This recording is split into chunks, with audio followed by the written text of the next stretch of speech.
Amados irmãos, vamos comentar nosso segundo texto bíblico que nós encontramos no livro de Jó, capítulo 29 e o capítulo 30. Aqui nós vemos o capítulo 29 de Jó.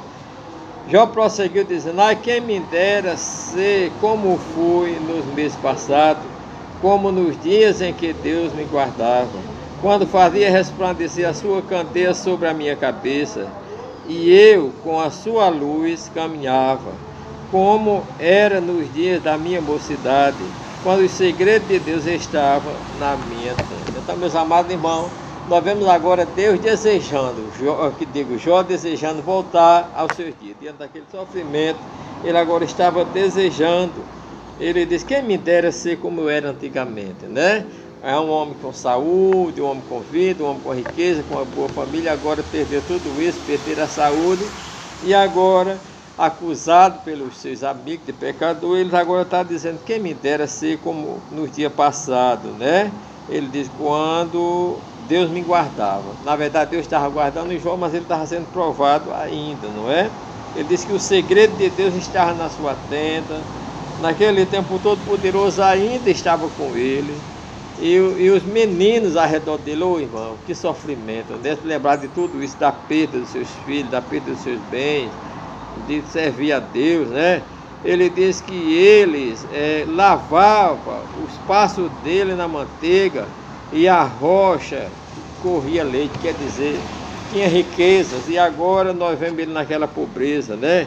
Quando ele saía da porta da cidade, fazia a cadeira dele na porta da cidade, os moços vinham se aconselhar com ele, os sábios vinham pedir conselho a ele, os chefes diante dele se dobravam, os servos também se dobravam, os parentes, os vizinhos vinham tudo a ele. Ele disse que naquele verso 9, 15, ele disse que eram os olhos dos cegos e os pés dos coxos. Ele socorria os necessitados, os carentes, todos tinham respeito, né? Ele disse que até os sábios, as pessoas de honra, quando via ele, fazia silêncio, né? Ele diz: acabada a minha vida, não replicam as minhas razões, porque me esperavam como a chuva, e abriam a boca como a chuva tardia, né? As pessoas esperavam por Jó, né?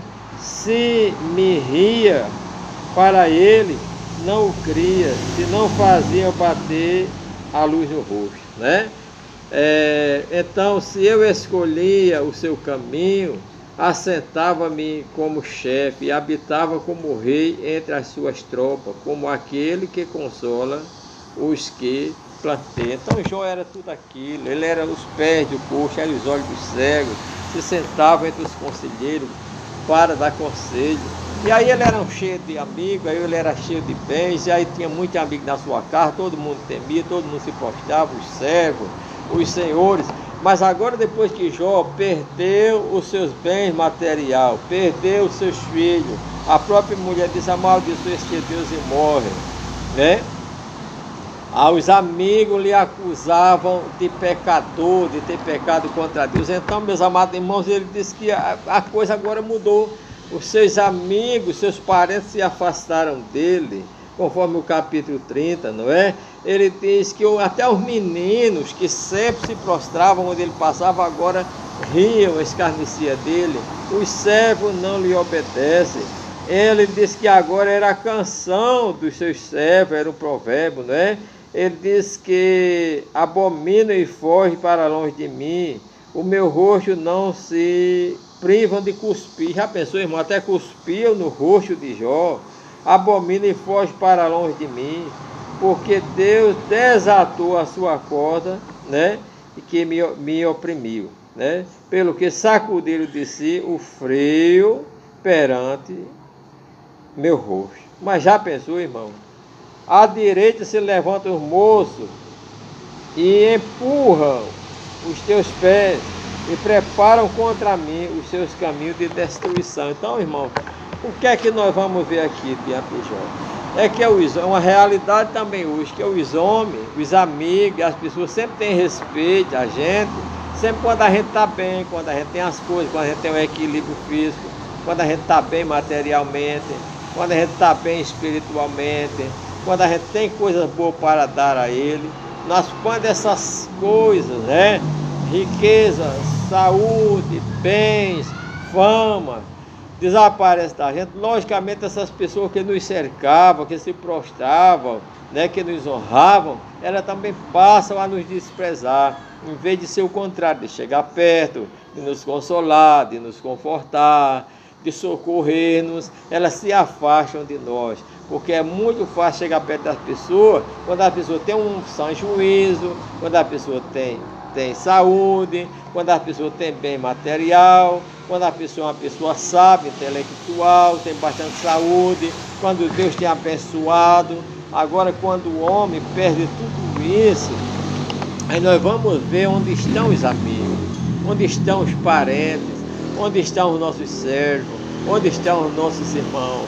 Eu quero dizer aos irmãos que é nessa hora que a gente precisa de chegar perto da pessoa para consolá-lo, para confortá-lo, para ajudá-lo, para socorrê-lo e não desprezá-lo, porque aqueles que fazem assim, com certeza, também serão castigados por Deus. Olhe que eles desprezaram Jó, e Jó estava sendo provado por Deus.